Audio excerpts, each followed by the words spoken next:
Bismillah. Assalamualaikum warahmatullahi wabarakatuh. Innal hamdalillah nahmaduhu wa nasta'inuhu wa nastaghfiruh wa na'udzu billahi min shururi anfusina wa sayyiati a'malina. Man yahdihillahu fala mudilla lahu wa man yudlilhu fala hadiyalah. Asyhadu an la ilaha illallah wahdahu la syarikalah wa asyhadu anna Muhammadan 'abduhu wa rasuluhu la nabiyya ba'dah. Allahumma shalli ala Muhammadin wa ala alihi wa ashabihi ajma'in wa man tabi'ahum bi ihsanin ila yaumiddin. Amma ba'd, fa inna khairal hadisi kitabullah wa khairal hadi hadi Muhammadin sallallahu alaihi wa alihi wasallam wa syarrul umuri muhdatsatuha wa inna kulla muhdatsatin bid'ah wa inna kulla bid'atin dhalalah wa inna kulla dhalalatin finnar. Khairal kiram azan ya Allah wa iyyakum. Selalu saja ana berharap dalam mengawali kajian ini agar kita semua dalam keadaan baik. Amin. Saudaraku, tak ada satu ibadah pun yang mungkin tak pernah kita tinggalkan setiap harinya yang melebihi dari ibadah berbentuk membaca Al-Quran. Tak diragukan lagi, di muka bumi ini tidak ada satupun bacaan yang mengandung nilai ibadah teragung selain membaca Al-Quran. Al-Quran memiliki satu kedudukan yang tak dimiliki oleh bacaan-bacaan selainnya. Nah, terkait ini, sayangnya masih banyak di antara kita yang tidak memperhatikan atau tidak mempelajari tentang hukum-hukum yang terkait dengan membaca Al-Quran, baik adab-adabnya, tata caranya, atau hukum-hukum lainnya, khususnya yang bertalian dengan saat kita membaca Al-Quran. Padahal ini perkara yang amat sangat penting karena nyaris sekali lagi membaca Al-Quran ini mungkin tiap hari tak pernah kita lewatkan insya Allah. Saudaraku, berdasarkan itu dalam kajian kali ini ana ingin menyampaikan satu kajian yang ana beri judul kesalahan dan bid'ah-bid'ah terkait Al-Quran serta sunnah-sunnah yang telah ditinggalkan atasnya. Saudaraku, dalam kajian kali ini ana akan menjelaskan garis besarnya dua masalah. Yang pertama adalah kesalahan terkait dengan Quran yang menyebabkan pelakunya menjadi kafir murtad.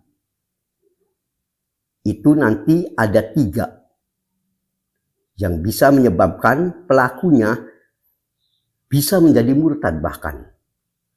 Dan yang kedua, kesalahan yang tidak menyebabkan pelakunya murtad, tapi ia bisa jatuh pada kebid'ahan, haram, atau minimal makruh. Dan ini akan ana bagi menjadi 15 masalah. Tentu saja ini bukan berarti membatasi, tapi yang ana angkat ini hanya tema-tema yang ana anggap sangat penting untuk segera diingatkan karena telah banyak di antara kita yang melalaikannya. Nah, di antara persoalan penting yang akan ana angkat dalam kajian kali ini, misalkan, boleh tidak membaca Al-Quran dalam keadaan hadas kecil tanpa bersuci atau berwudu dulu. Boleh tidak membaca Quran posisi tidak menghadap kiblat. Apakah sunnah apabila kita sebelum membaca Al-Quran atau setelah membaca Quran dengan mencium mushaf dulu? Banyak di antara kita yang saat membaca Quran akan membacanya atau setelah membacanya maka mushaf itu dicium atau diletakkan di dadanya. Apakah ini termasuk sunnah? Kemudian terkhusus bagi wanita, boleh tidak wanita membaca Quran dalam keadaan dia tidak berhijab? Misalnya dia tidak pakai kerudung, baca Quran. Apakah hal ini dibolehkan?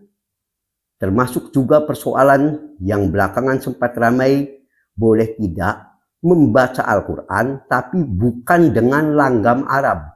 Ada baca Quran yang bacaannya itu dengan langgamnya langgam Jawa misalnya.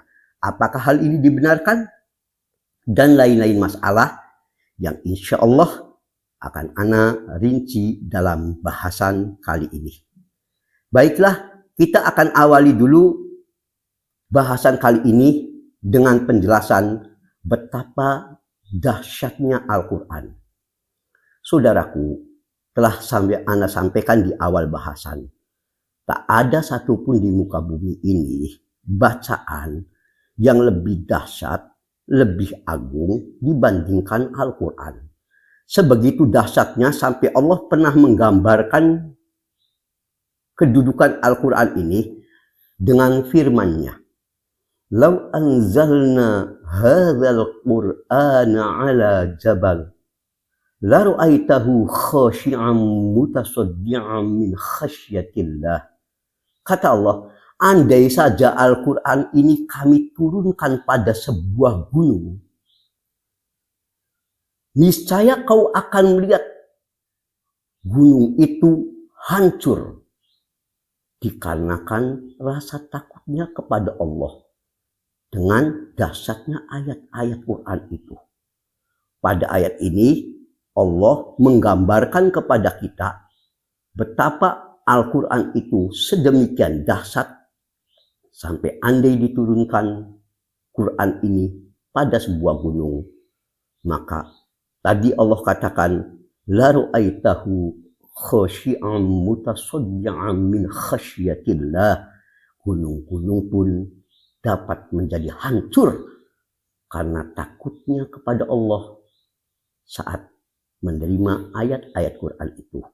Maka sungguh andai gunung pun bisa hancur dikarenakan saat mereka mendengar ayat-ayat Allah.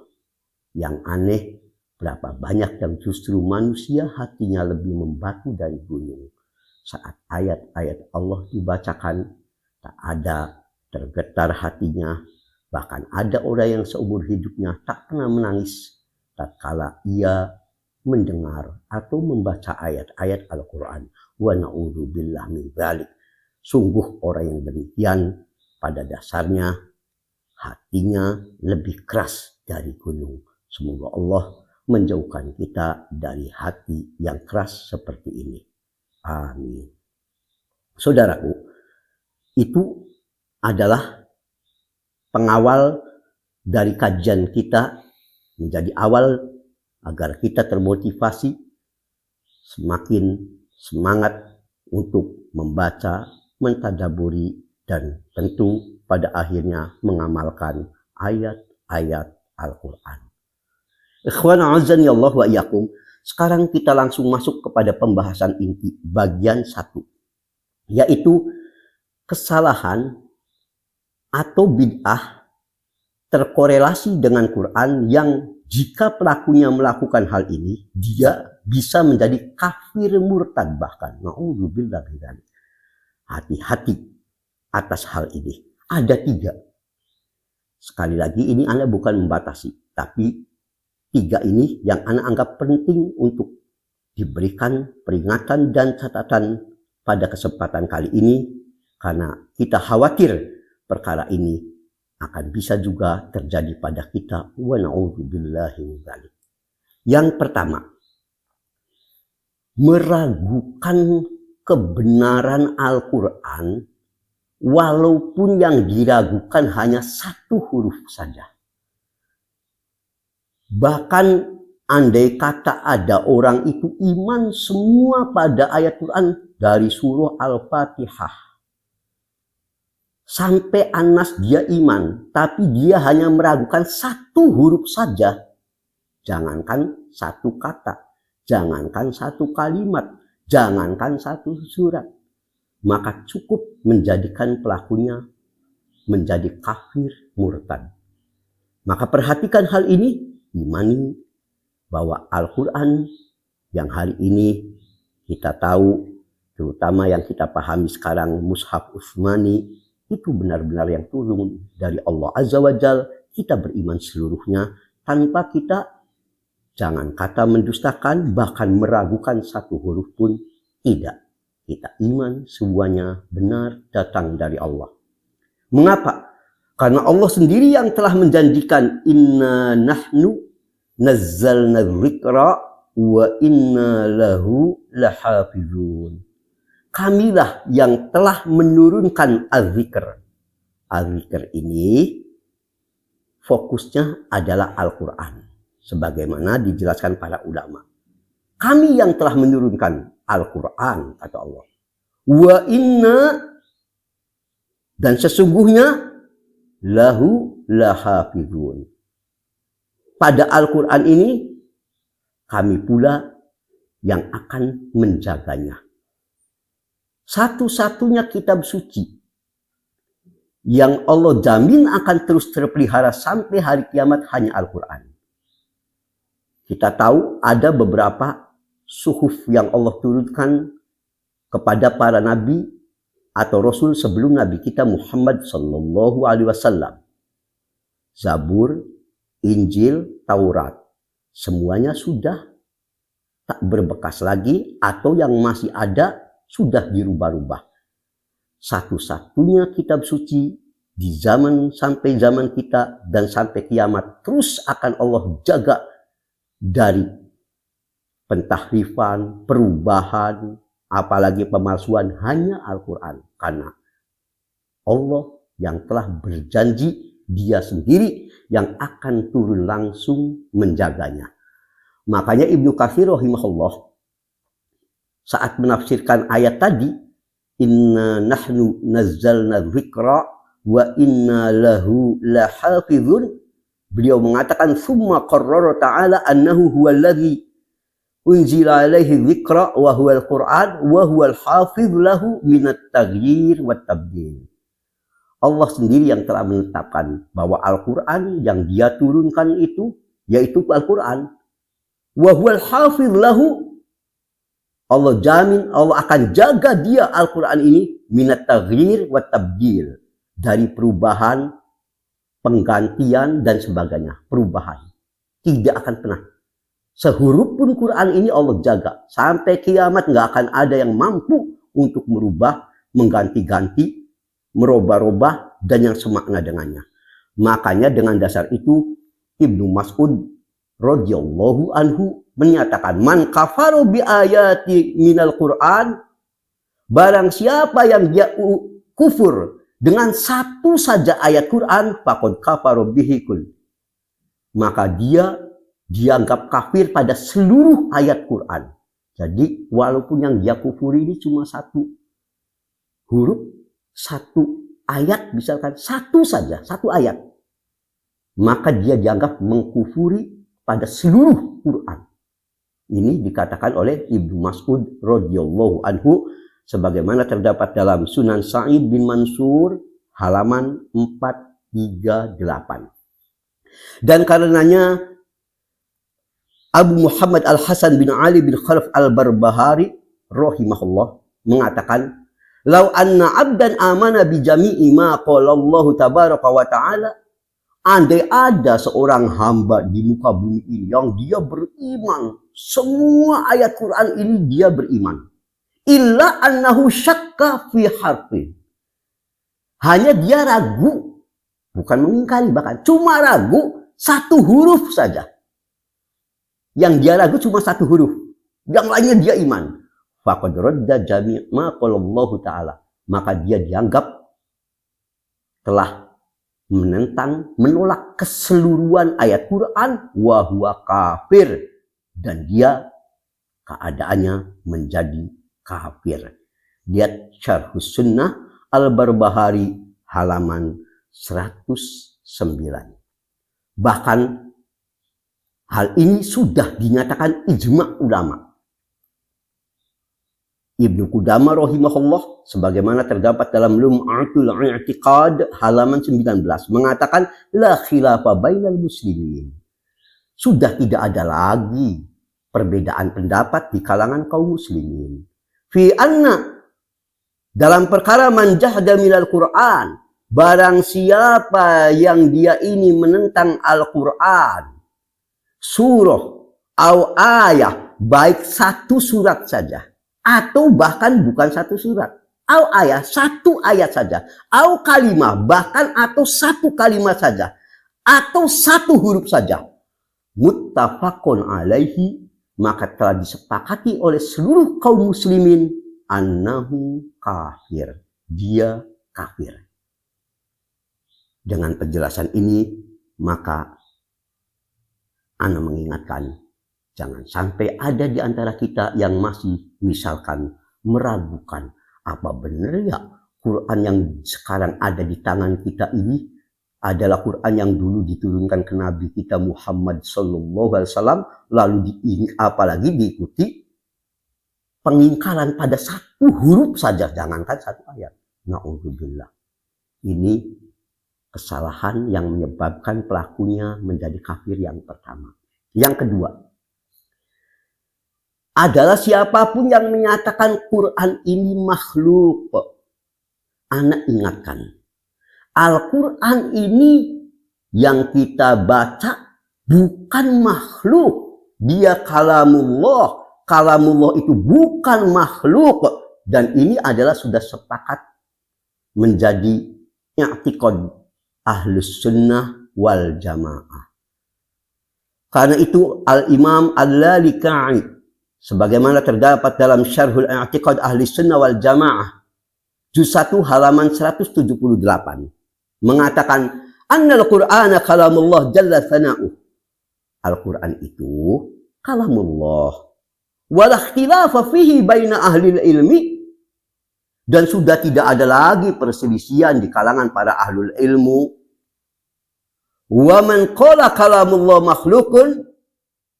Sudah tidak ada perselisihan. Quran ini kalamullah, bukan makhluk. Dan barang siapa yang mengatakan Quran itu kalamullah makhluk, Quran yang merupakan kalamullah itu makhluk, fahuwa faqad kafaro. Maka sungguh benar-benar dia telah menjadi kafir.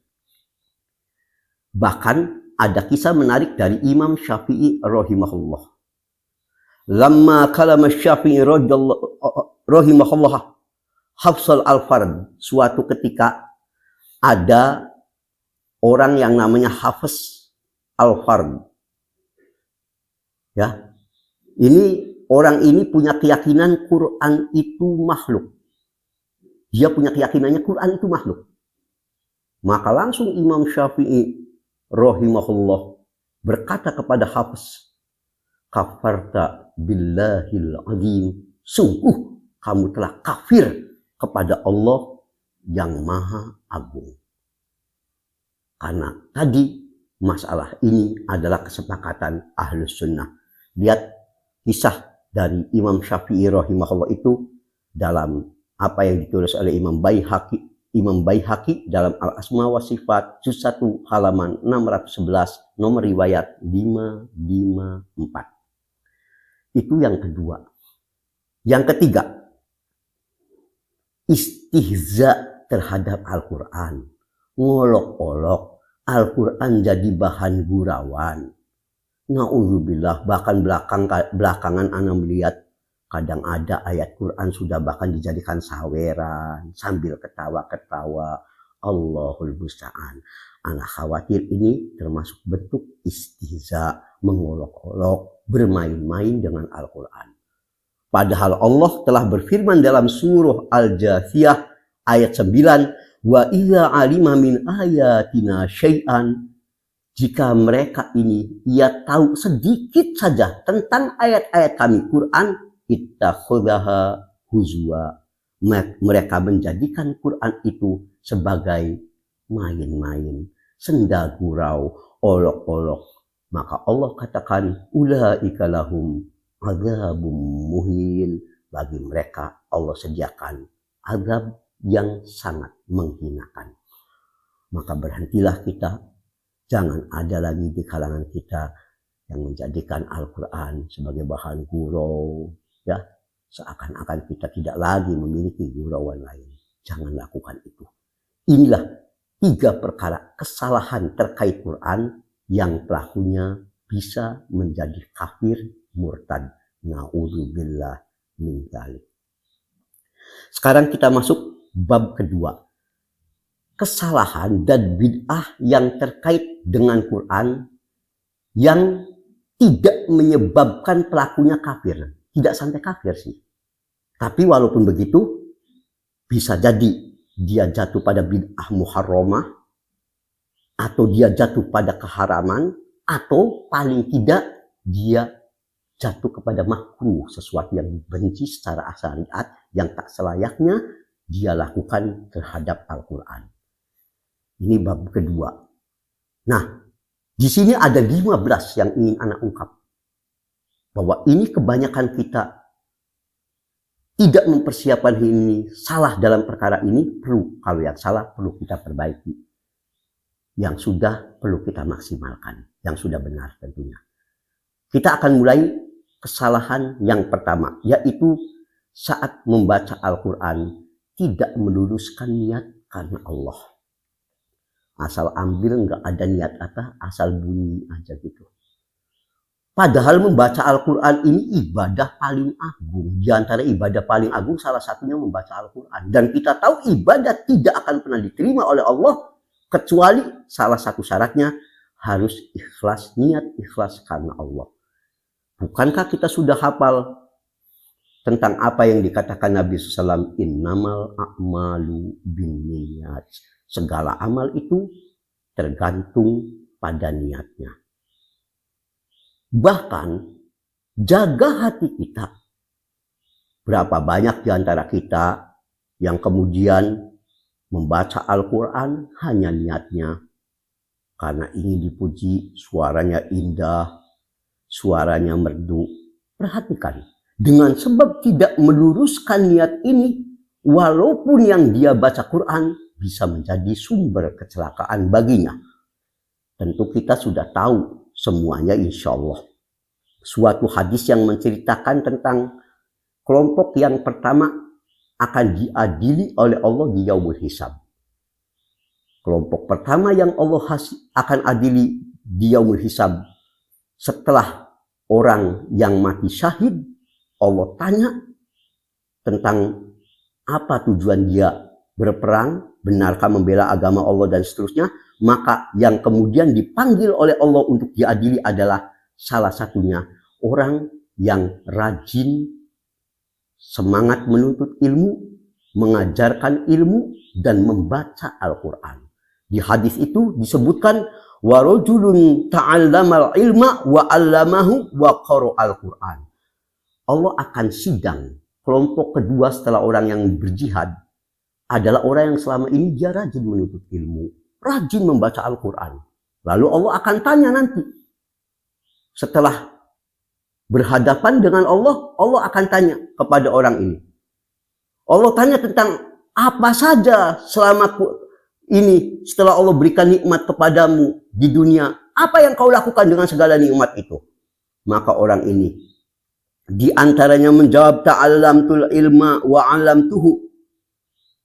Aku selalu semangat menuntut ilmu, bahkan mengajarkannya, wa qara'tu fikal Quran, dan bahkan aku selalu membaca Al-Quran semata-mata untukmu.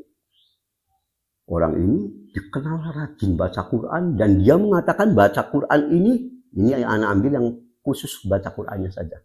Anak potong bagiannya karena fokusnya di sini. Aku baca Quran semata-mata untukmu.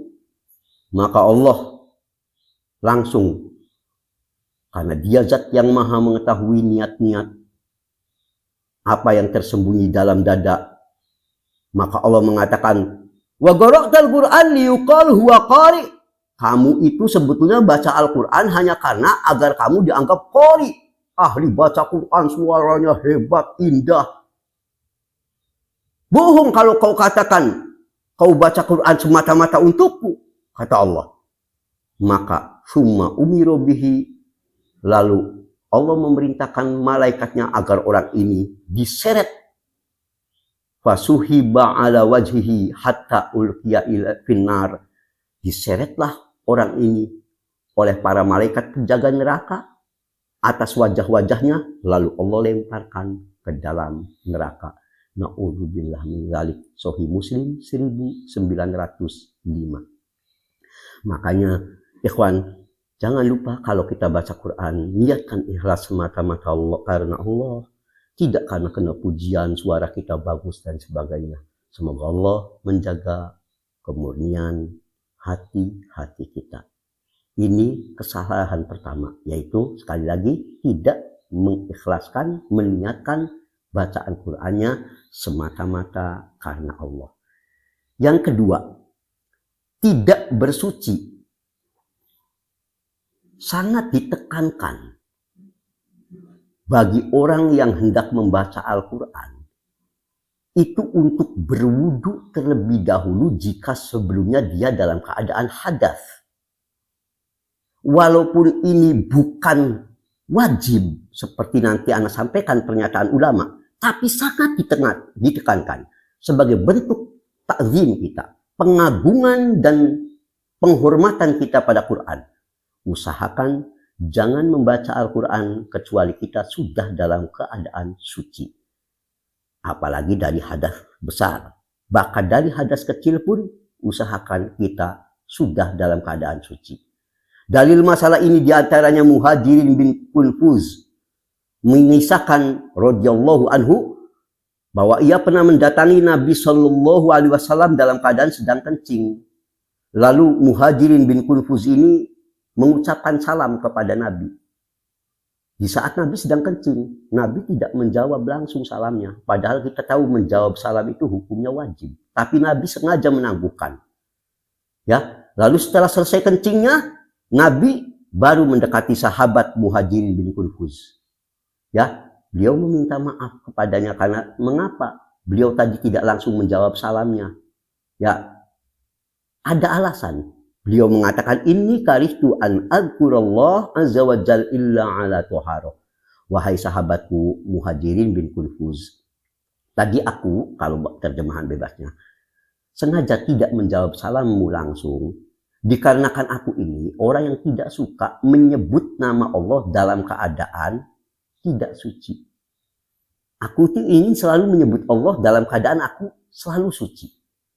Ini hadis diriwayatkan oleh Abu Daud, nomor hadis 17, dinyatakan sahih oleh Ibnu Hajar rahimahullah dalam Nataijul Afkar, juz 1, halaman 205. Hadis ini menunjukkan disukainya kita kalau menyebut nama Allah itu dalam keadaan suci. Tidak diragukan dan disepakati oleh para ulama, Al-Quran adalah sebesar-besarnya zikrullah. Makanya kalau kita mau membaca Al-Quran, usahakan kita sudah dalam keadaan suci, baik dari hadas kecil maupun apalagi hadas besar. Imam Nawawi rahimahullah maka mengatakan yustahabbu ayyaqra'a wa huwa ala toharoh. Disukai orang itu membaca Quran dalam keadaan dia suci. Lalu kata Imam Nawawi rahimahullah, bagaimana kalau orang ini baca Quran dalam keadaan belum suci dari hadas kecil? Ya, seperti maaf, dia habis kencing, belum wudu, habis kentut, belum wudu, itu hadas kecil namanya. Tapi dia pengen langsung baca Quran, tanpa wudu lagi. Bagaimana kalau terjadi gitu? Maka kalau kata beliau selanjutnya, fa'in qara'a muhdisan jaza bi ijma'il muslimin. Kalaupun orang ini mau baca Quran dalam keadaan belum suci dari hadas kecil, sebenarnya boleh berdasarkan ijma kaum muslimin. Wal ahadits fihi katsirah ma'rufah, dan hadis-hadis terkait ini sangat banyak lagi terkenal, kata Imam Nawawi rahimahullah. Ini menunjukkan ikhwan, sebetulnya sekali lagi boleh baca Quran kita belum sempat wudu dari hadas kecil, boleh. Tapi ini tidak disukai. Tidak sampai haram, tapi minimal makruh. Itu yang kedua. Sekarang kita masuk yang ketiga. Yaitu tidak bersiwak. Yaitu gosok gigi sebelum membaca Al-Quran, teristimewa lagi saat akan sholat. Karena itu dalam hadis riwayat Al-Bazar yang dinyatakan hasan oleh Syekh Al-Albani rahimahullah, disebutkan beliau mengatakan fatuhiru afwahakum lil Quran, bersihkanlah mulut-mulut kalian bila kalian hendak membaca Al-Quran. Ini sangat ditekankan. Walaupun ini bukan wajib, tetapi ini adalah sunnah yang sudah selayaknya setiap kali kita mau baca Quran, jangan lupa bersihkan dulu mulut kita. Ini yang ketiga. Sekarang yang keempat. Yang keempat adalah termasuk kesalahan tidak berupaya membaca Quran dengan posisi duduk sempurna dengan menghadap ke arah kiblat. Ini. Di antara kita yang anak tekankan dulu posisi duduk sempurna dulu. Anjurannya hendaklah kita membaca Quran itu yang terbaik posisinya duduk dengan tenang, tidak terlihat gelisah, duduk yang tertib. Imam Nawawi rahimahullah saat berbicara tentang di antara adab membaca Quran, maka beliau mengatakan wajajlis mutakhasyian bisakinah waqarin mutrikon ra'sah. Hendaklah orang yang hendak membaca Quran itu disunahkan dia duduk dengan khusyuk, diam, tenang, serta menundukkan kepalanya. Kata Imam Nawawi rahimahullah. Kemudian beliau katakan wa yakunu julusuhu wahdah fi tahsini adabihi wa khudu'ihi kajulusihi baina yaday muallimi. Fahada huwal akmal. Hendaklah dia duduk dengan memperbagus adabnya serta merendahkan diri. Seakan dia ini seperti orang katanya yang sedang duduk berada di hadapan gurunya. Kita kalau di depan guru kita tentu duduk dengan tertib, kepala tertunduk, ya, dan menunjukkan hormat kita. Ini kalau kita kepada guru kita. Bagaimana kalau yang mau kita baca adalah ayat Al-Quran yang merupakan kalam Allah? Tentu lebih wajib kita untuk bertindak ihtiram, duduk yang baik, yang sopan, menunjukkan keseriusan, tidak main-main. Nah, duduk yang tadi, yaitu seraya duduk tertib, dengan tenang, jangan banyak gerak, ya, kepalanya ditundukkan, seperti seakan kita sedang menghadap guru, dikatakan oleh Imam Nawawi rahimahullah, fahadha huwal akmal. Ini posisi paling baik saat baca Quran.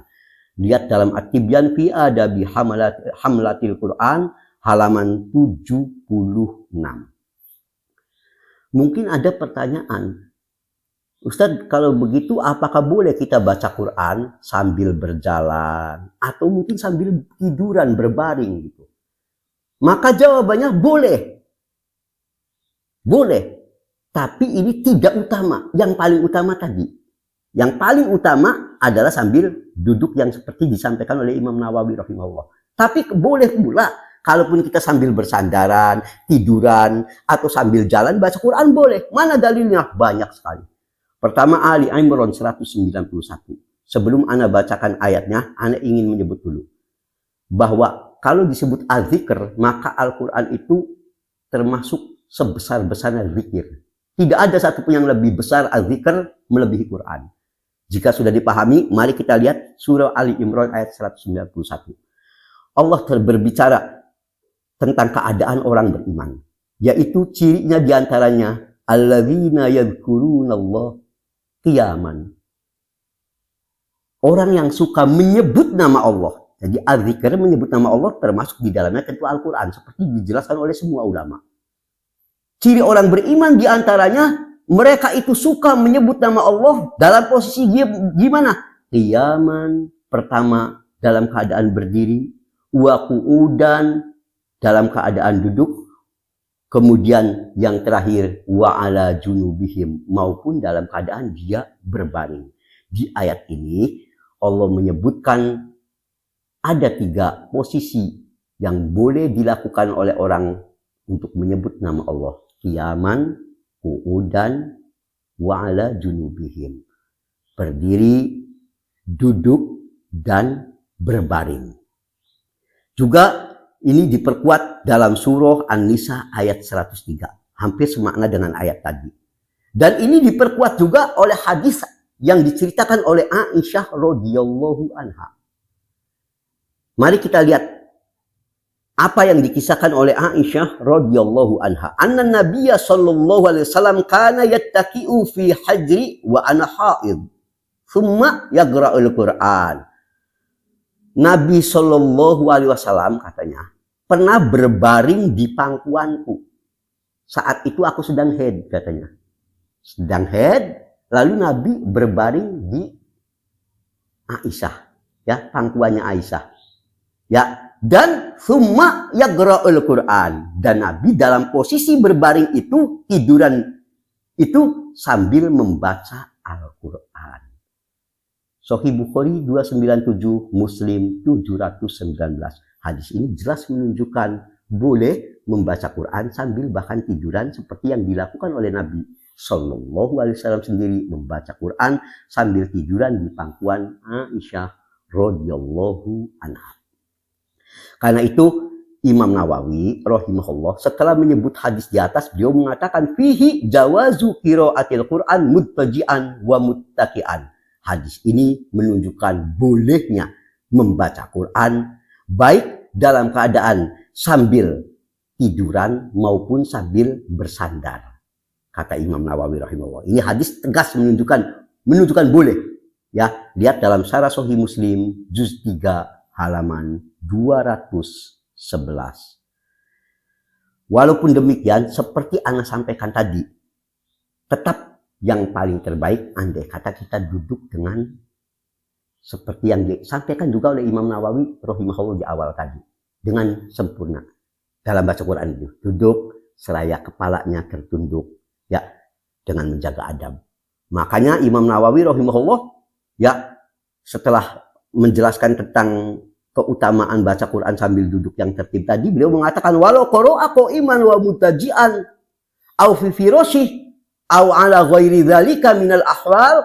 Namun jika orang ini mau baca Qur'annya itu sambil berdiri, tidur miring, atau baca Qur'annya di tempat tidurnya, atau posisi-posisi lainnya, kata Imam Nawawi rahimahullah, maka jaza walahu ajrun, itu boleh, dia tetap dapat pahala, walakin dunal awal, tapi ini bukan yang paling utama. Sebab yang paling utamanya tadi posisinya duduk dengan tertib tadi yang digambarkan Imam Nawawi rahimahullah. Lihat At-Tibyan fi adabi hamalatil Quran halaman 76.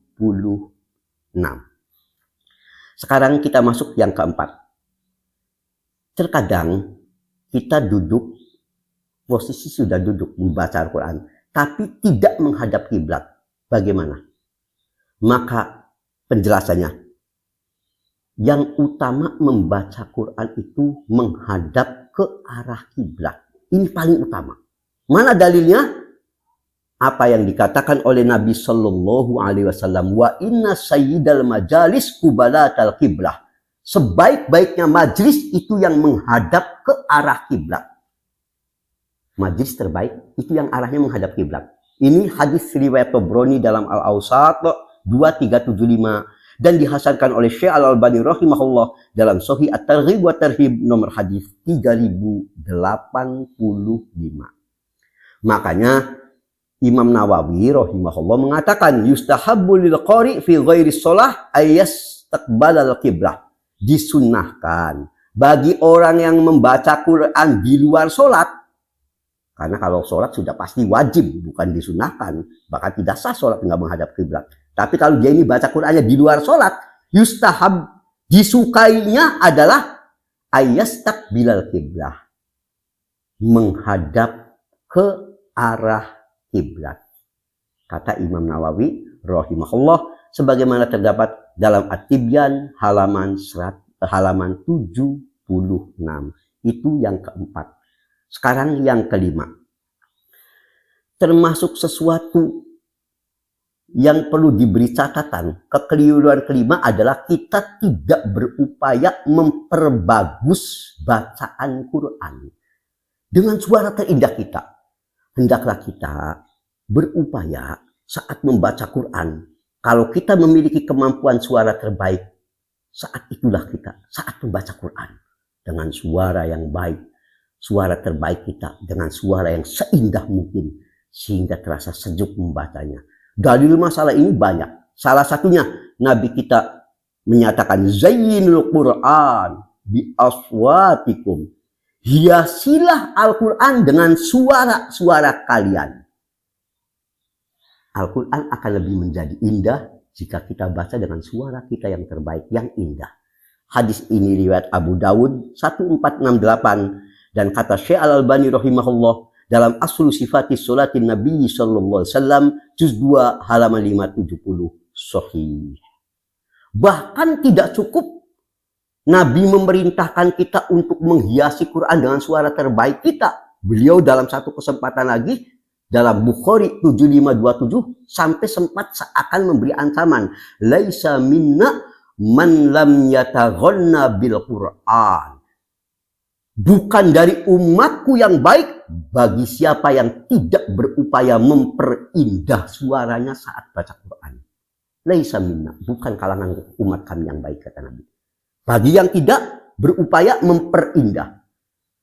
Makanya Imam Nawawi rahimahullah mengatakan bahwa ijma'ul ulama radhiyallahu anhum minas salaf wal khalaf, telah sepakat ulama radhiyallahu anhum, baik dari kalangan salaf maupun ulama belakangan, minas sahabah, dari kalangan tabi'in wat tabi'in, kemudian juga dari minas sahabat, dan ulama dari kalangan sahabat maupun tabi'in, waman ba'dahum, dan ulama-ulama setelah tabi'in, yaitu tabi'ut tabi'in dan seterusnya. Min ulama'il amsor, dari seluruh negeri. Sepakat apa? A'immatil muslimin, di mana mereka ini merupakan tokoh-tokoh kaum muslimin. Sepakat apa? Ala istihbabit tahsinis sautil Quran. Disukainya tahsin, membaguskan suara Quran kita. Sepakat dari kalangan sahabat tabi'in tanpa ada khilaf lagi. Itu lihat di kitab At-Tibyan halaman 109. Ikhwan, walaupun begitu, itu yang kelima. Di bab ke-6 ini ana bikin subjudul tersendiri. Tapi berlebihan bergaya melakukan Quran sampai akhirnya menabrak rambu-rambu tajwid. Yang pendek dipanjangin, yang panjang dipendekin. Akhirnya tajwid mengikuti lagu, bukan lagu mengikuti tajwid. Bacaannya akhirnya parah, makhorijul hurufnya enggak jelas, ya. Belum lagi panjang pendeknya ngaco. Maka perkara ini kalau berlebihan tadi maksudnya membaguskan tapi kacau akhirnya, maka ini termasuk kesalahan yang keenam. Ya, Imam Nawawi rahimahullah maka mengingatkan hal ini.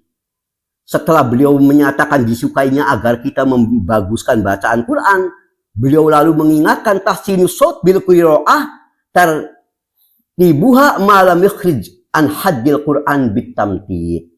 Maksudnya katanya memperindah bacakan Quran ini dan membacanya dengan urut, dengan bagus itu selama tidak sampai keluar dari batas bacaan yang benar. Jangan sampai keluar saking pengen suaranya dienak-enak, yang pendek dipanjangin, yang panjang dipendekin, yang enggak tasdid ditasdid, yang harusnya ditasdid enggak ditasdid misalkan. Ya, makhraj hurufnya fa'in afrat hatta zada. Ya, kalau dia ini berlebihan sampai nambahin huruf, atau bahkan dia ini hurufnya nggak jelas sampai akhfa, ya nggak jelas, nggak terus karena pengen dibagus-bagusin, ya fahuwa haram. Bahkan ini justru jadi haram. Lihat At-Tibyan halaman 110. Jadi sekali lagi ya, di kelima tadi sunnahnya kita perbagus bacaan Quran kita, ya, dengan suara terbaik. Tapi yang keenam diingatkan, jangan sampai tadi kita karena pengen melagu-lagukan, akhirnya tadi tajwidnya rusak, yang panjang dipendekin, yang pendek dipanjangin, yang enggak tasdid ditasdid, ya kacau semuanya. Ini bisa jatuh sampai level haram. Demikian kata Imam Nawawi rahimahullah. Sekarang yang ketujuh. Yang ketujuh, membaca Al-Quran dengan dipaksa-paksain, disengaja dengan langgam yang non-Arab. Ana sendiri pernah mendengar belakangan kelompok liberal bacain ayat Quran dengan langgam yang dipaksain langgam Jawa. Kayak wayang-wayangan gitu iramanya, cengkloknya cengklok Jawa. Ini akhirnya lucu dan menimbulkan kegegeran di kalangan kaum muslimin. Padahal masalah ini termasuk yang telah diingatkan oleh ulama. Adapun kalau kita orang Jawa ada khasnya sendiri yang nggak bisa hilang. Orang Sunda ada khasnya sendiri yang bukan karena pengen menyengaja Quran langgam Sunda khusus gitu. Ya, dan selagi tidak merubah-rubah tajwidnya, lah baas. Tapi kalau ini menyengaja baca Quran dengan langgam-langgam kayak di Jawa-Jawa, kan nanti orang Batak Quran versi Batak, orang Cina Quran langgam Cina. Akhirnya kacau ini. Makanya di sini alangkah bagusnya kalau kita melihat apa yang diingatkan oleh Ibnu Katsir rahimahullah. Wal ghardu annal matluba syar'an innama huwa tahsin bisautil ba'is ala tadabburil Qur'an wa tafahumuhu wal khusyu' wal khudu' wal inqiyad lit ta'ah. Yang diajarkan oleh syariat itu memperindah bacaan Quran karena dorongan ingin mentadaburi Quran. Ingin paham, berusaha khusyuk, berusaha tunduk semata-mata mentaati Allah. Fa'amal aswat, adapun bacaan Al-Quran binikbatil muhdatsah al-murakkabah alal auzan wal audha al-mulhiyah wal qanun al-musiqai, adapun bacaan Quran dengan model yang tidak pernah dikenal sebelumnya, mengikuti irama, tempo, cengklok lagu tertentu dan dengan nada musik tertentu. Nanti Quran model rap, baca Quran model pop, baca Quran model jaipongan, misalkan generinya model-model begitu. Ini tidak layak, kata Ibnu Katsir rahimahullah. Mengapa? Fal Quran yanzihu an hadza wa yujil. Karena Al-Quran yang Allah turunkan kepada kita itu seharusnya karena itu diagungkan, dimuliakan, dan dibaca ya dengan cara yang biasa dibaca dari awalnya. Jangan kita membikin-bikin ya dengan gaya-gaya tersendiri yang justru hal ini akan menimbulkan kekhawatiran penyimpangan-penyimpangan. Apa yang diungkapkan oleh Ibnu Katsir tadi bisa dilihat dalam tafsirnya juz 1 halaman 64 atau bisa dilihat pula dalam Fadhailul Quran halaman 114. Intinya ikhwan, baca Al-Quran dengan langgam non-Arab, langgam ajam tadi. Kalau kita bacanya kan dia orang Sunda, ada sesuatu orang Sunda tentu ada yang nggak bisa. Khas Sundanya tetap ada kelihatan. Tapi dia bukan pengen baca Qurannya versi ala Sunda khas. Ya, nanti tadi ada nada Quran, ada rap, Quran, ada pop, ya itu kan versi bacaan Jawa, Sunda tidak yang ini akan merusak nantinya. Sehingga keagungan Quran lama-lama dikhawatirkan akan hilang. Maka bacalah Quran, jangan dengan kita membuat-buat yang sensasi-sensasi tertentu yang akhirnya Al-Quran tidak lagi ada keagungan di hati kita. Akibat kita selalu saja membuat hal-hal yang tidak pernah dilakukan oleh para pendahulu kita. Itu yang ke-7. Sekarang yang ke-8. Tidak membaca ta'awudz saat membaca ayat Quran yang dibacanya ayat Quran ini utuh. Jadi begini ikhwan, kalau kita mau membaca ayat Al-Quran dari awal surat, misalnya surat An-Nas, kita mau bacanya dari awal ayat 1, maka harus kita baca ta'awudz. Dalil masalah ini tentu kita sudah semua tahu ya, dan mungkin sudah menghafalnya. Allah Azza wa Jalla berfirman, fa idza qara'tal Qur'an fasta'iz billahi minasyaitonir rajim. Bila kamu hendak membaca Quran, maka hendaklah kamu beristi'adzah, yaitu berlindung kepada Allah dari godaan setan yang terkutuk. Surah An-Nahl ayat 98. Maka setiap kali kita mau baca Quran, apabila yang mau kita baca itu surat yang penuh, ya dari ayat 1, biasakan kita selalu dahului dengan membaca ta'awudz yang kemudian diikuti dengan membaca bismillah tentunya. Itu yang perlu ana ingatkan. Selanjutnya yang ke-9. termasuk kesalahan yang banyak dilakukan. Bahkan ini biasanya pelakunya golongan sufi. Yaitu ia banyak bergerak goyang-goyang kiri kanan depan belakang baik saat membaca Quran atau sholat atau zikir. Miring-miring, gerak-gerak, bukan dengan tenang, diam gitu. Ini termasuk model begitu. Ada ya, bahkan di beberapa video kalangan sufi ya berzikir itu sambil bungkuk terus gitu. Ya nanti tuh persis ini seperti kayak orang Yahudi. Ya, sambil zikir, sambil miring-miring, goyang-goyang padahal nggak ada apa-apa. Ya, ini ibadah-ibadah yang begini kita khawatir jatuh pada tasyabuh. Makanya Syekh Bakar Abu Zaid rahimahullah pernah memberikan catatan atas masalah ini. Beliau berkata, ammat tamayil wal ihtizaz indal qiraah was shalah fa innahu min fi'lil yahudi. Adapun sengaja miring dan bergerak-gerak saat baca Quran atau saat sholat, sengaja gitu gerak-gerak miring-miring ya, termasuk juga banyak yang misalnya waktu zikir tahlil apa pada itu, maka kata beliau fa innahu min fi'lil yahudi, ini perbuatan menyerupai Yahudi. Wa huwa hay'ah min hay'atihim fi ibadatihim, sebab ini adalah khasnya peribadatan Yahudi. Yahudi itu kalau ibadah sambil begitu ya gerak-gerak. Makanya sufi-sufi sekarang ini pada dasarnya ibadah mereka ini menjiplak nyaris Yahudi.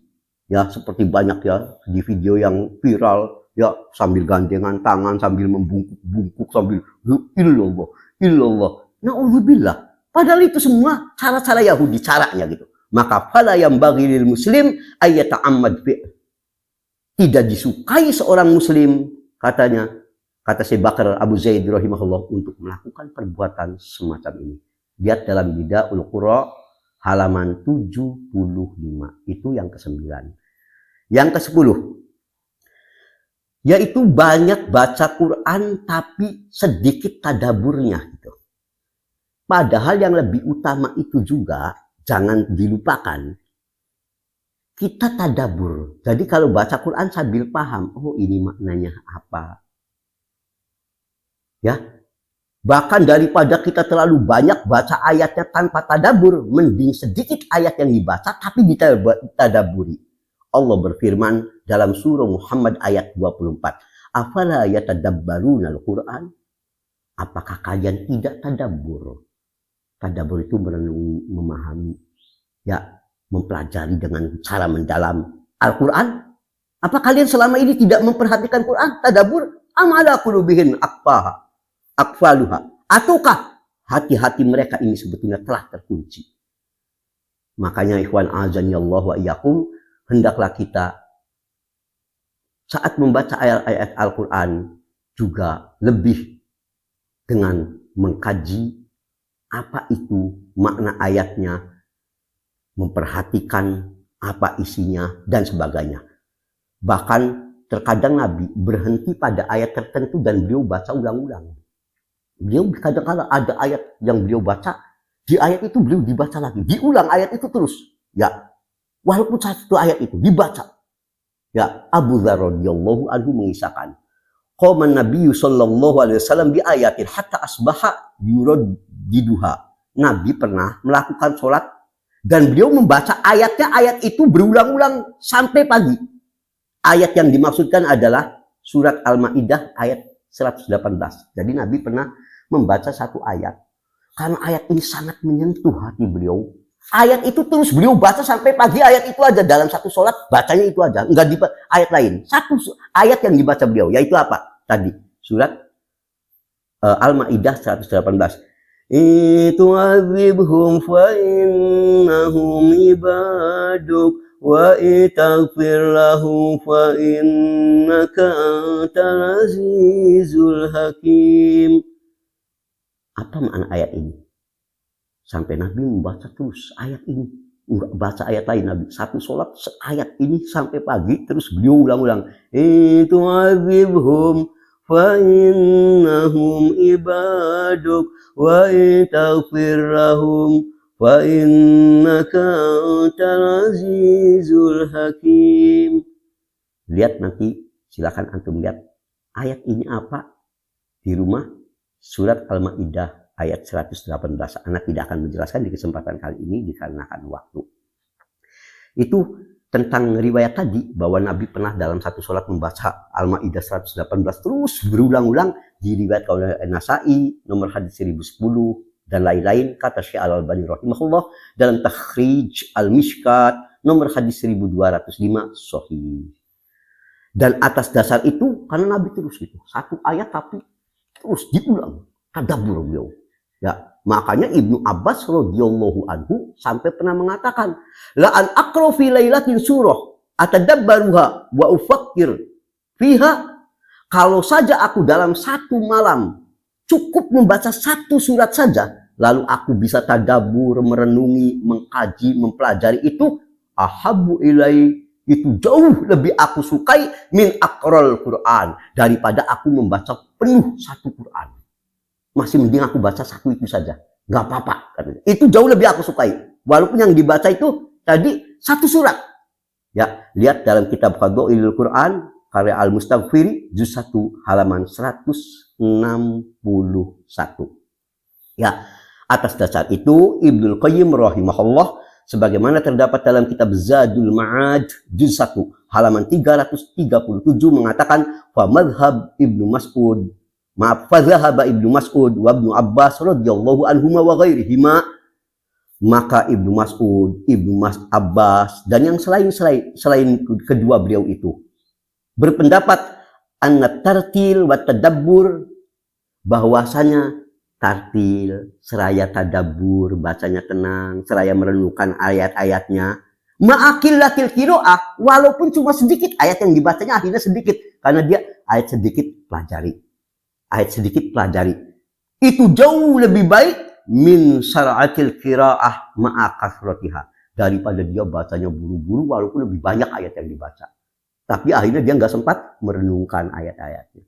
Mending sedikit tapi sambil ditadaburi. Ini mazhabnya Ibnu Mas'ud, Ibnu Abbas dan sahabat-sahabat lainnya, kata Ibnu Qayyim rahimahullah wa radhiyallahu anhum ajma'in. Ikhwan, jika telah dipahami, sekarang kita masuk yang ke-11.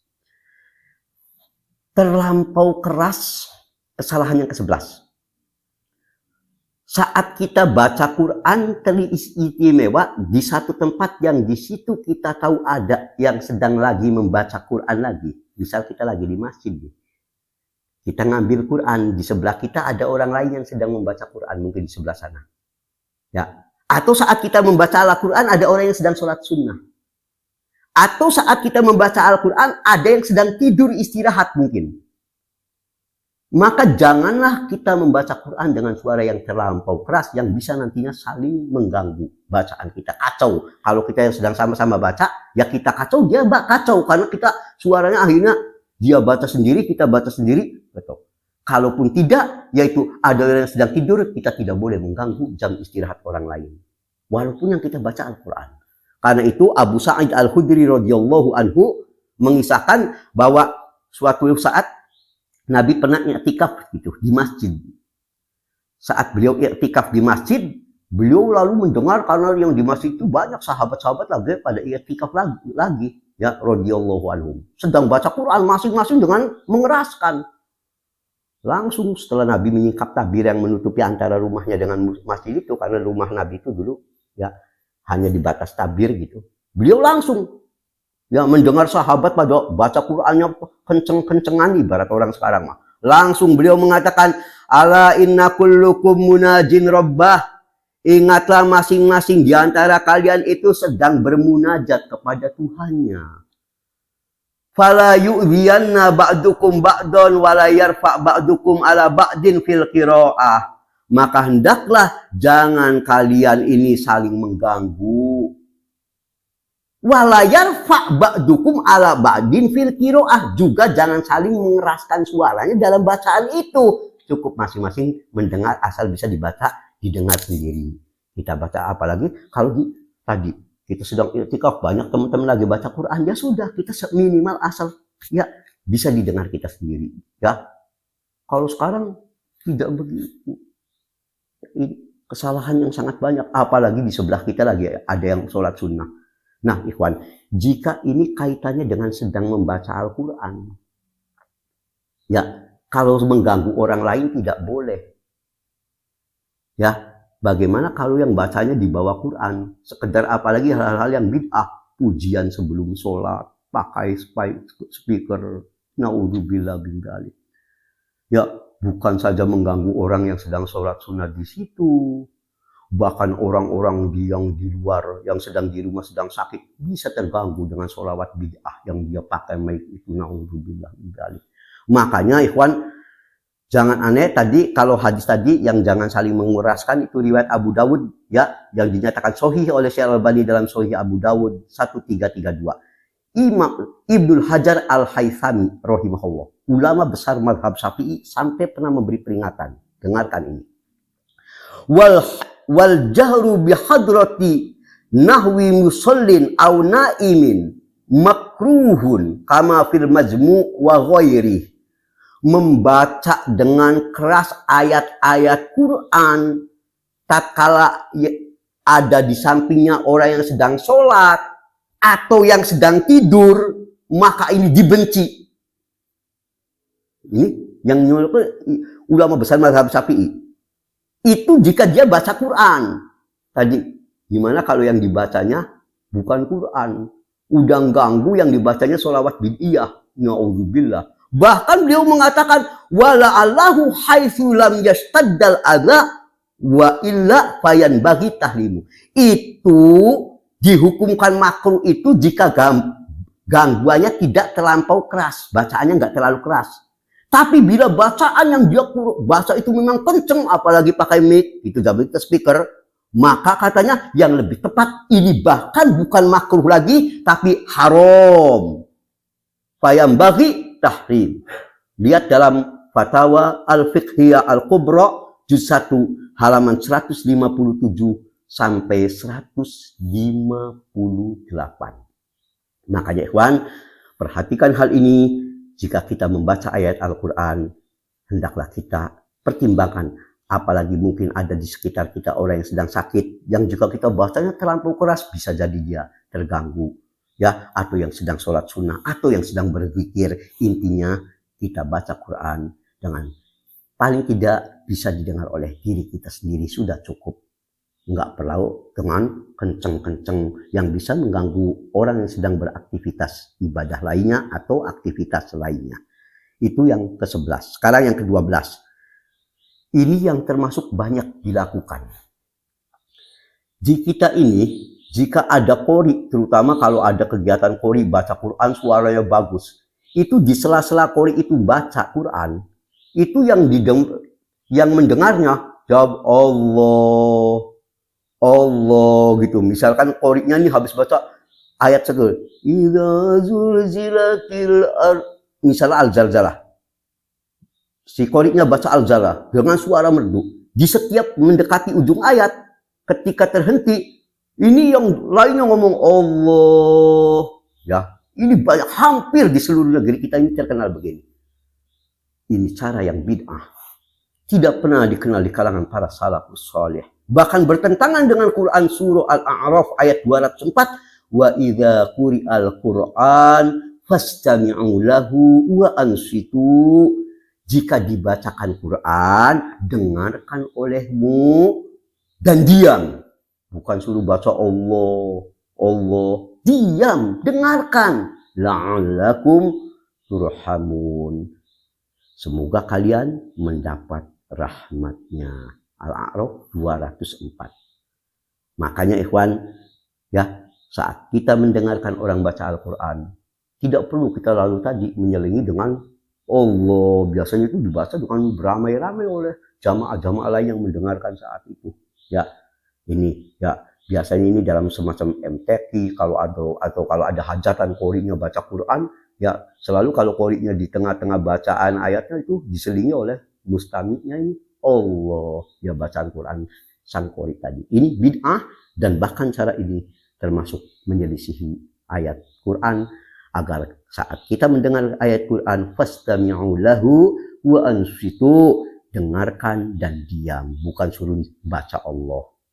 Yang ke-13 adalah melanggengkan bacaan Shadaqallahul Azim. Sesungguhnya ikhwan, hal ini sebagaimana telah dijelaskan oleh ulama kita, kalau kita sesekali nih, ya, mendengar satu ayat Quran yang kemudian ketika kita baca lalu kita menyebut Shadaqallah, benar Allah. Tapi bukan menjadi hukum. Hukum itu disunahkannya setiap kali baca Quran, baca Shadaqallah. Tidak mengapa kalau sekali-kali kita, wah, pas realita yang Allah ceritakan, wah ini pas Shadaqallah. Tentu ayat Quran pada dasarnya sebuah pas. Ketika kita membaca ayat-ayat Al-Quran itu, dihubungkan dengan hukum, jadi menjadi sunnah setiap baca Quran Shadaqallah, ini justru bisa jadi bid'ah. Tapi kalau sesekali kita duduk pas dengar ada itu, Shadaqallah, maha benar memang Allah dengan segala firman-Nya. Tak mengapa, tapi bukan dimaksudkan kan sebagai hukum disukainya setiap kali selesai baca Quran, baca Shadaqallah. Tidak ada sunnahnya masalah ini, sebagaimana ditegaskan ulama-ulama kita. Bahkan ikhwan, sebetulnya kalau begitu ada enggak zikir khusus yang disunnahkan oleh seseorang setelah baca Quran? Bukan Shadaqallahul Azim. Zikir khusus. Ada enggak yang sesuai sunnah? Ada. Yang ini perlu kita pelajari. Yaitu dari Aisyah radhiyallahu anha. Yang mengisahkan, majalasa Rasulullah sallallahu alaihi wasallam majlisan qat wala tala Qur'anan. Tidaklah Nabi duduk di satu majlis dan tidak pula beliau membaca Quran, dan tidak pula beliau sholat. Wala sholla sholatan illa khotama dzalika bikalimah, kecuali beliau selalu menutup hal-hal tadi.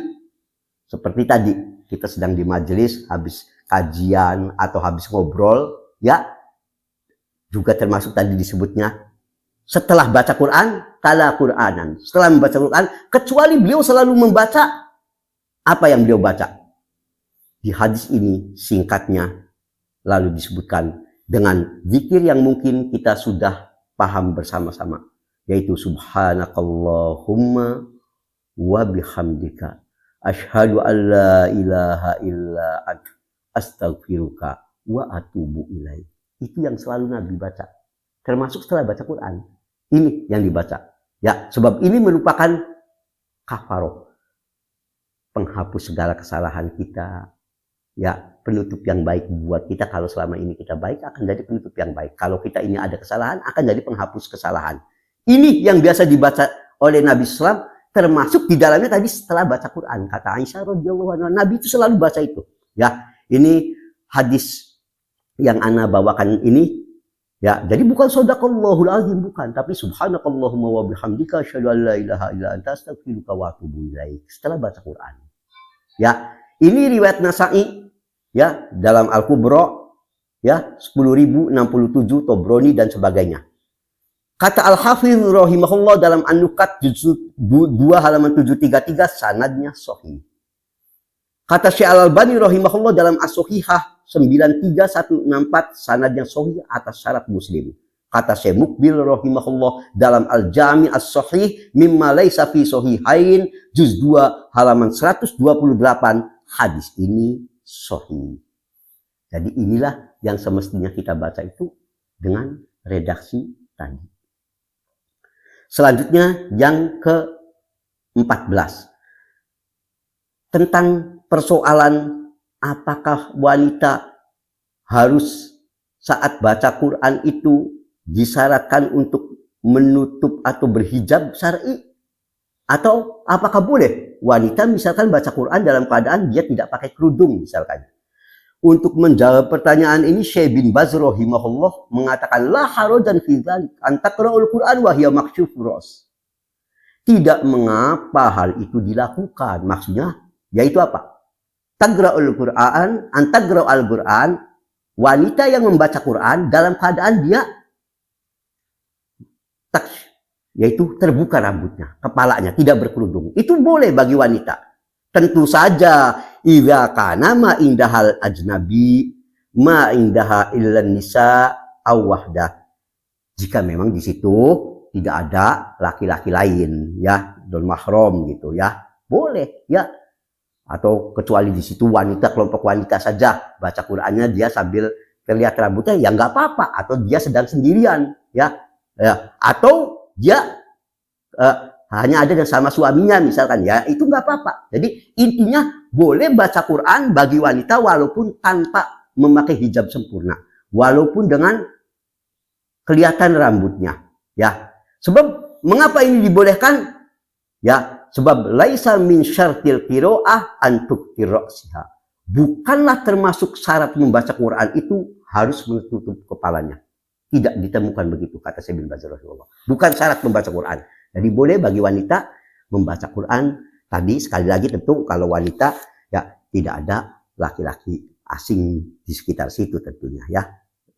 Ini lihat dalam fatwa Syekh bin Baz rahimahullah, ya, di dalam situs beliau nomor 12138. Tentu saja andai wanita membaca Quran dengan keadaan hijab sempurna, tak diragukan itu lebih baik saat menghadap Allah, ya.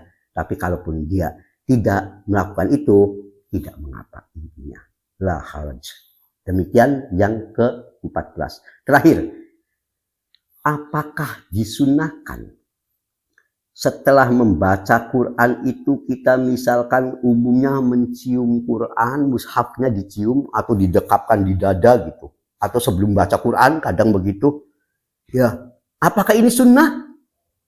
Maka anak cukup wakili dulu dengan apa yang dikatakan Syekh Al-Utsaimin rahimahullah.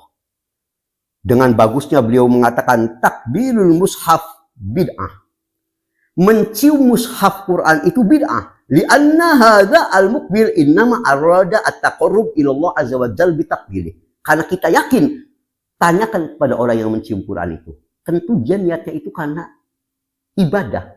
Dengan menciumnya itu, kalau bukan ibadah ngapain bukan ibadah dia kerjain? Dia menganggap itu sebagai bentuk takzim kepada Quran.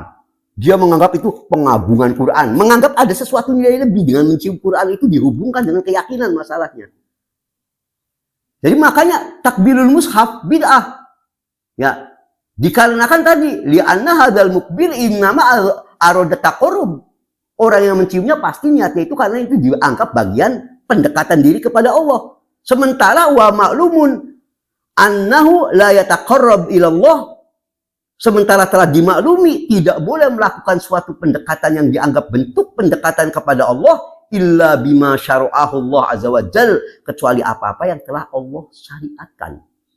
Walam yahsyar' ta'ala takbil ma kataba fihi kalam. Ya, sementara Allah tidak pernah mensyariatkan untuk mencium apa yang di dalamnya tertulis kalamnya.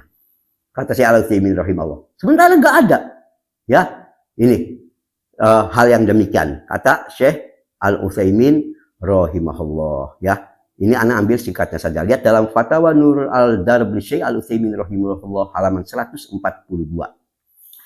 Ulama Lajnah Ad-Daimah, himpunan ulama Saudi, juga mengatakan terkait masalah apakah sunnah hukumnya mencium Quran. Maka ulama Lajnah Ad-Daimah mengatakan, la na'lamu dalilan ala masyru'iyatin takbiril Quran ka'al-karim. Kami tidak pernah mengetahui satu dalil pun atas disyariatkannya mencium Quran. Wa huwa anzala li tilawatihi wa tadabburihi wal amal bih. Sesungguhnya Quran itu diturunkan untuk dibaca, ditadaburi makna-maknanya, dan diamalkan isinya, bukan untuk diciumi mushafnya gitu. Ya, yang ada dalilnya itu tadi. Lihat Fatwa Lajnah Ad-Daimah juz 4 halaman 122 nomor Fatwa 8852. Dan yang terbaik sebelum anak tutup masalah ini, karena mungkin akan banyak ini masalah ini yang terakhir biasanya akan jadi kontroversi. Ya, kan ini maksudnya mengagungkan Quran. Ya, maka yang bagus adalah apa yang dikatakan Syekh Al-Albani rahimahullah tatkala beliau mengulas kemungkinan syubhat ini. Di mana beliau berkata, Syekh Al-Albani rahimahullah, fa katsirun minan nas lahum mauquful khas min mithli hadzal juz'iyyah. Ya, kebanyakan orang jika ditanyakan tentang apa alasan dia itu mencium Quran, setelah membacanya dicium gitu, ya, maka kebanyakan mereka akan mengatakan wa madza fi dzalik ma huwa illa izhar tabjil wa ta'zim Al-Qur'an. Pasti mereka akan mengatakan apa salahnya? Ini kan sebagai bentuk pemuliaan dan penghormatan kami kepada Quran. Pasti itu jawabannya, kata saya Al-Albani rahimahullah. Menganggap saking memuliakan Quran, mengagungkan, dia cium ayat mushafnya, ya. Dan memang benar apa yang dikatakan saya Al-Albani rahimahullah. Hampir pasti nanti ketika kita bicara gini, ya kucing aja boleh dicium, masa mushaf Quran nggak boleh? Nah ini dia menyamakan dengan kita mencium kucing misalkan. Ya, dia tidak mampu membedakan yang mencium karena tadi menganggap ta'abudi, ya, bentuk peribadatan dengan mencium yang biasa. Kalau orang mencium kuping, kucing, nggak ada. Saya mencium kucing karena ibadah. Ya enggak, ya bentuk ta'abud, enggak. Beda ketika orang mencium mushaf Quran, pasti ada semacam dorongannya ini bentuk anggapan-anggapan tadi. Ya, makanya Syekh Al-Albani rahimahullah mengatakan jika ada orang yang begitu pasti alasannya tadi karena kami mengagungkan, menghormati Quran. Maka Syekh Al-Albani mengatakan wa nahnu naqul, kami akan katakan shaddatum laisa fihi illa bibajilin wa tazimil Quran karim. Kami percaya Anda pasti melakukan itu, kata Syekh Al-Albani, kami percaya Anda melakukan itu pasti Anda alasannya memang karena Anda pengen menganggap ini mengagungkan Quran, memuliakan Quran. Walakin turo hal hadza tabjilul wa ta'zim kana khafiyan 'alal jail awal wa hum sahabat Rasulullah SAW. Tapi yang masalahnya apakah cara ini, mengapa cara ini tidak pernah dilakukan oleh sahabat, tabi'in, wa kadzalika atba'uhum, ya, juga yang di bawah sahabat, tabi'in seterusnya. Mengapa? Andai cara ini benar, bentuk takzim, sahabat kurang bagaimana menghormati Quran. Sahabat kurang bagaimana menghargai Quran. Adakah satu saja sahabat yang pernah melakukan ini? Apakah sahabat ini rasa cintanya kepada Quran kalah oleh antum? Yang beralasan kami cium Quran karena mengagungkan. Emangnya sahabat kurang mengagungkan? Kalau itu bentuk pengagungan, makanya kata Syekh Al-Albani rahimahullah, ya, maka la syakka annal jawab saya kulu kama qala ulama salaf, maka jawaban terbaik atas masalah ini laukana khairon la sabakuna ilai. Sungguh kalau ini baik, termasuk bentuk peribadatan, pengagungan pada Quran, pasti sahabat, tabi'in, tabi'in, ulama-ulama kita terdahulu telah melakukan ini dulu. Karena mereka tidak ada orang yang lebih mencintai Quran, menghormati Quran setelah Nabi SAW melebihi sahabat, tabi'in, tabi'in Allah. Adakah satu saja keterangan dari imam-imam itu yang menyunahkan? Mana? Gitu, ya. Makanya Syekh Al-Albani mengatakan rahimahullah hal ini tidak termasuk sunnah, bahkan hal ini bisa jatuh kepada sisi bid'ah. Semoga apa yang Anda jelaskan ini bisa menjadi pelajaran buat kita untuk memperbaiki hal-hal yang terkait Al-Quran, baik dalam sisi keyakinan, adab-adab, sunnah-sunnah, maupun bid'ah-bid'ahnya. Semoga Allah Subhanahu wa Ta'ala memaafkan segala kekurangan kita dan menjadikan apa yang telah menjadi sesuatu yang baik sebagai pahala yang besar. Amin. Akhirnya kita cukupkan kajian kita kali ini dengan ucapan subhanakallahumma wa bihamdik asyhadu an la ilaha illa ant astaghfiruka wa atubu ilaik walhamdulillahi rabbil alamin wa sallallahu ala muhammadin wassalamu alaikum warahmatullahi wabarakatuh.